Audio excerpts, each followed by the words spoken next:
Good Tuesday morning, everyone, and welcome into today's daily Bible reading for February the 28th. It is the last day of February. We are 2 months down now in 2023, which means we're 2 months down in our daily Bible reading as we're making our way from the beginning in Genesis through the book of Esther. I'm very much enjoying the read together with you this year. It's good to refresh on some things I was familiar with, but then also to be introduced to some things I have not been very familiar with, things that I might not have caught on a original or a past read through of the text. I'll tell you, there's just such great value in reading these texts together as a whole, not just reading this section and then skipping to another section and then skipping to a different one, but reading them straight through, I think, is great value. And I hope that you've benefited from that as well. We're reading today in Exodus chapter 18, which is going to see Jethro enter the picture again, as well as Zipporah and Moses's sons. They're going to show back up on the scene again.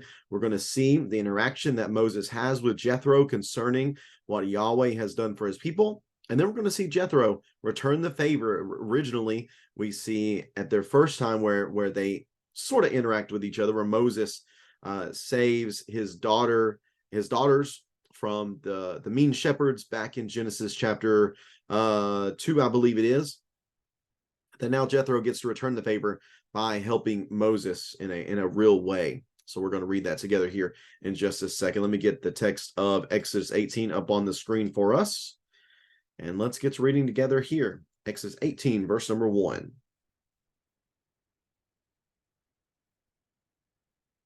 Moses' father-in-law Jethro, the priest of Midian, heard about everything that God had done for Moses and for God's people, Israel, when Yahweh brought Israel out of Egypt.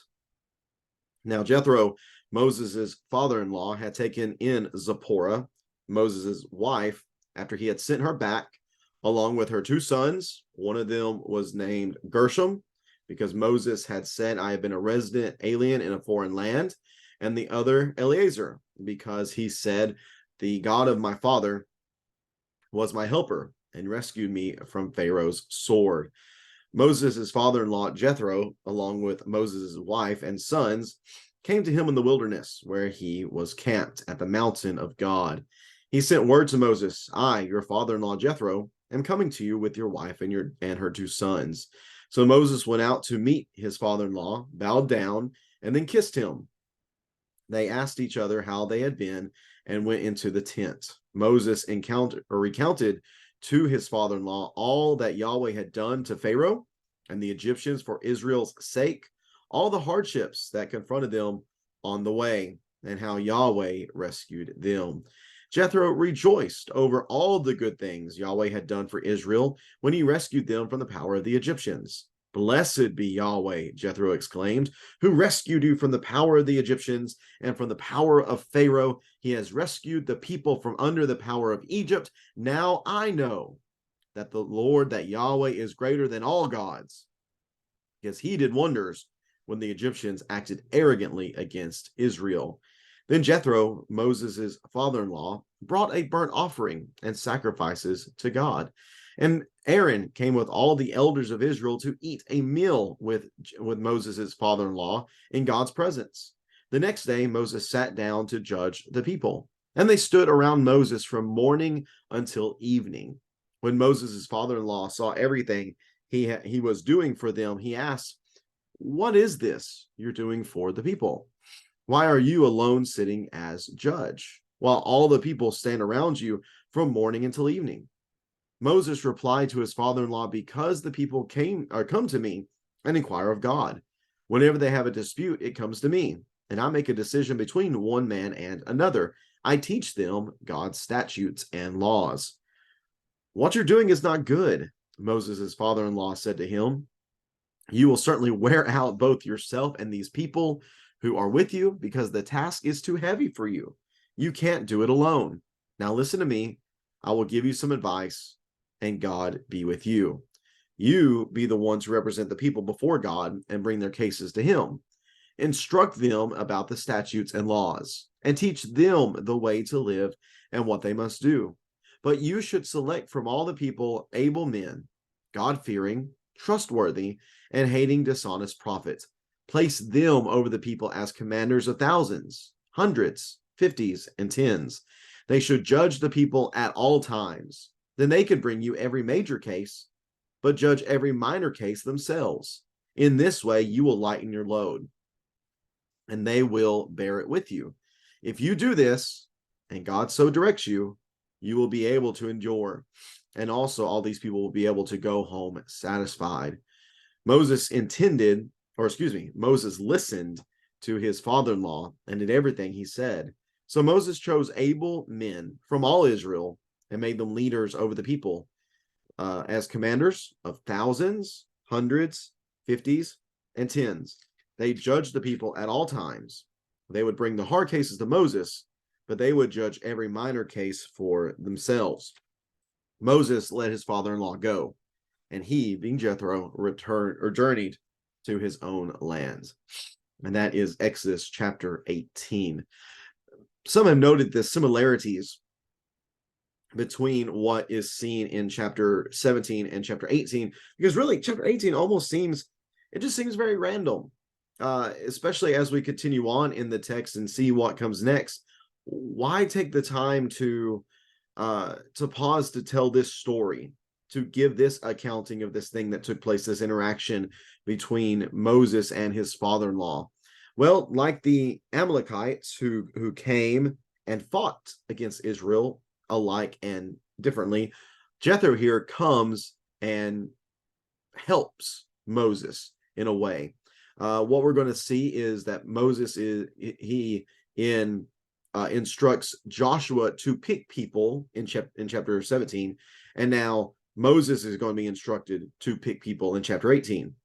Moses wears out in chapter 17 as his arms are being held high, and here in chapter 18 he wears out as well as he is judging the people. So there are a number of parallels here within the text, and I think it's going to show us the need for God to further help Israel by not just communicating to them through one person, but giving an overall codified law to all the people that they can consider in making various decisions in their lives. I think that really is the reason for what we have here within chapter 18. It shows us the need for what's going to take place in chapters 19 and 20, and further beyond that, as the people approach Sinai and they're given the law through Moses. So let's think about what we see within this text. Again, Jethro comes to Moses. He's identified again as the priest of Midian, and I'm still leaning towards the fact that this man was a Yahweh worshiper,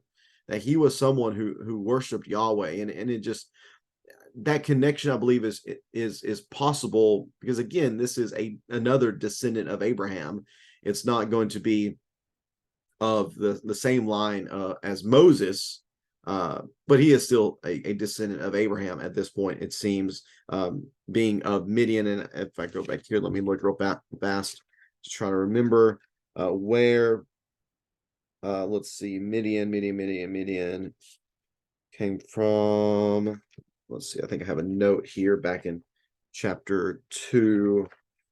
Midian would be, let's see. I guess I did not write it down then.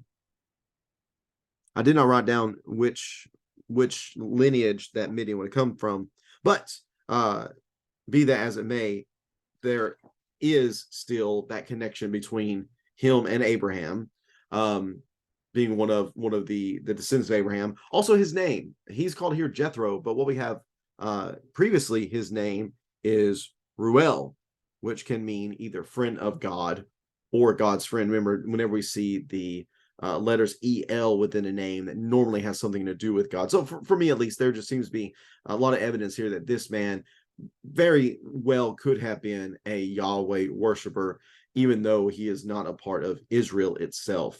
So that's one thing to note here. And the second thing to note here is the fact that it tells us that Zipporah comes back to Moses.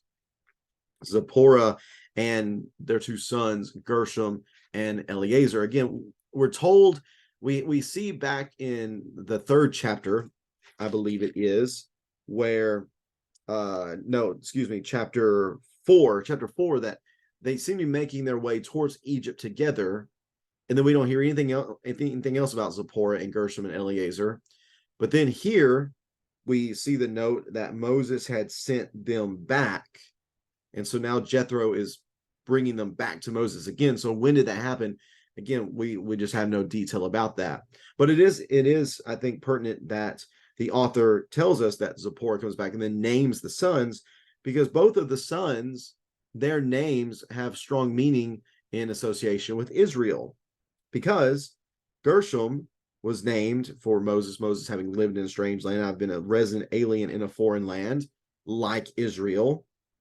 And then the God for Eleazar, the God of my father, was my helper and rescued me from Pharaoh's sword. Well, that's true for Israel as well. So we see those connections here with the two sons, and then Israel's story being the son of God, Israel, the son of God, what he has done for them as well. Well, once Moses and Jethro come together in verse number 7, says they bow down, and Moses bowed down, kissed him, and they ask each other how they had been, and they go in and they Moses recounts to Jethro all that Yahweh had done to Pharaoh and the Egyptians for Israel's sake. This is very reminiscent of the previous reunion that Moses experienced with Aaron as well. After he tells everything that takes place, Jethro rejoices. He rejoices, and specifically he says in verse 10, "Blessed be Yahweh," Jethro exclaims, so there's a lot of passion here, "who rescued you from the power of Egypt and from the power of Pharaoh. He has rescued the people from under the power of Egypt. Now I know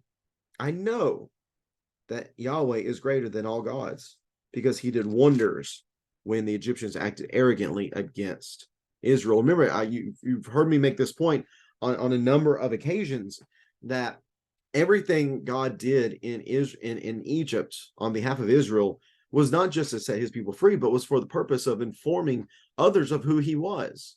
"I'm doing this," he says in chapter 9, I believe it is. "I'm doing this so that Egypt will know who I am, but also so that the world will know who I am, and later on so that Israel themselves will know who I am."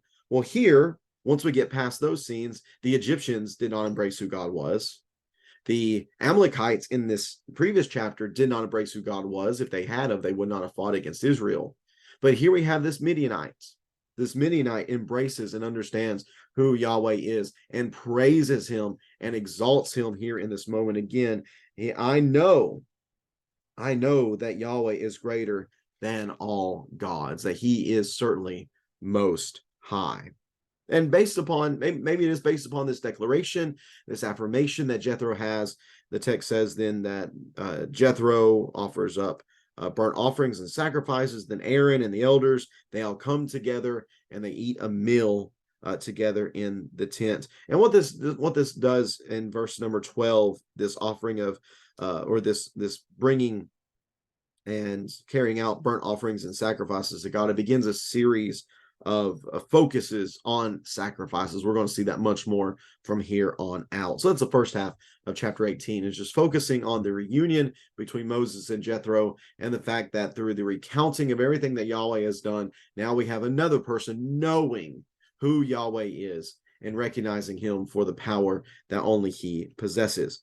Beginning in verse 13, though, we're going to see a practical issue that arises here as Moses goes about his daily work now. And his daily work as the judge among the people. He would set up in a location, and all the people would come to him, and he would make judgments for them concerning various things that were going on. He would take the laws and statutes of God that he knew, and he would apply them to each individual cases.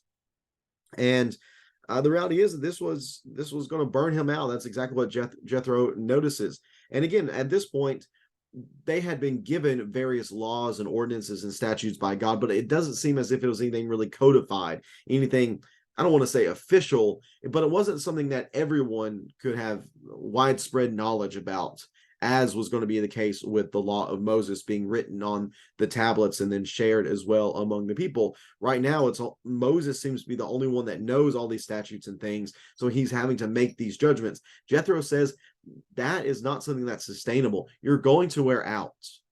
And that's not going to be good for you or the people. So we have Jethro here, this wise man, again, a priest himself, and priests were mediators. So he sees Moses in a mediating position. Him as a mediator himself recognizes that there's something he needs to do in order to help himself to be able to sustain this leadership of Israel. So he says, hey, what you need to do is you need to select other men who can help you with this work. You need to divvy up this labor. You need to be able to delegate to other people so that they can do work with you. But not just any men. They need to be God-fearing men. They need to be trustworthy men. And they need to be men who hate dishonest prophets. So get, as we've been talking about in our leadership classes on Wednesday, get blameless men. Get men who are above reproach so they can serve in this capacity. And then put them over people so that they can help you. They're going to be judges just like you. They're going to deal with kind of the minutia of everything, or the minute things, the smaller issues. But anything major, then they can come to you and they can assist you in what's going on. But this is also that you can do the job better, delegate some of this work so that it is not so difficult on you alone. Verse 23 seems to indicate, if I'm reading this right, if I'm reading this the way it intends to be read, then it seems as if Jethro is acknowledging that this is instruction not just coming from not just from his own wisdom, but this is actually instruction of God. If you do this, if you do this, and God so directs you, you will be able to endure, and also all the people will be able to go home satisfied. If I'm reading that the right way, or I guess another option would be, if you do this, and God so directs you. So it is either a do this because God wants you to do this, or do this, and if God wants you to do this, then you will be successful. I'm not exactly sure which way to read it. Maybe lean towards the former. If you do this and God so directs you to do this, then you will be able to endure and the people will be satisfied. So Moses, to his credit, shows humility here and is willing to listen to Jethro and does this thing, delegates the responsibility here, and everybody was able to be taken care of in a much better fashion at this point. There's actually something else that's going to show up a couple other times within the story of the Exodus a couple times. Let me see here if I can find real fast where this also takes place. Takes place in takes place in, should have highlighted this in my little 8 I got here. Numbers 11 and Deuteronomy 1. This type of thing also takes place there as well. Don't necessarily know if those are referring to the same instances or if those are other instances in which something similar happens here, but this type of delegation also takes place within those texts as well. And then at the end of verse 27, Moses lets Jethro go, and he journeys back to his homeland, back to Midian. I'll tell you, within this text, again, it just continues to show me the far-reaching effects of what God has done in Egypt. So many people are going to know about God's power through what took place in the plagues and in the Exodus, and that's going to be to Israel's benefit, that those who hear about this will act appropriately towards Israel. And unfortunately, those who don't, well, they're going to be just another obstacle to fall before Israel and their God. But then secondly here, just as far as leadership goes, we see a number of good teaching points here. Again, be willing to delegate to people, not just anybody, but to people who you can trust. And then have the humility to accept advice from others as well. We see that here from Moses toward Jethro. He listened. And he took this advice to heart, and it certainly did help him. And not just help him, though.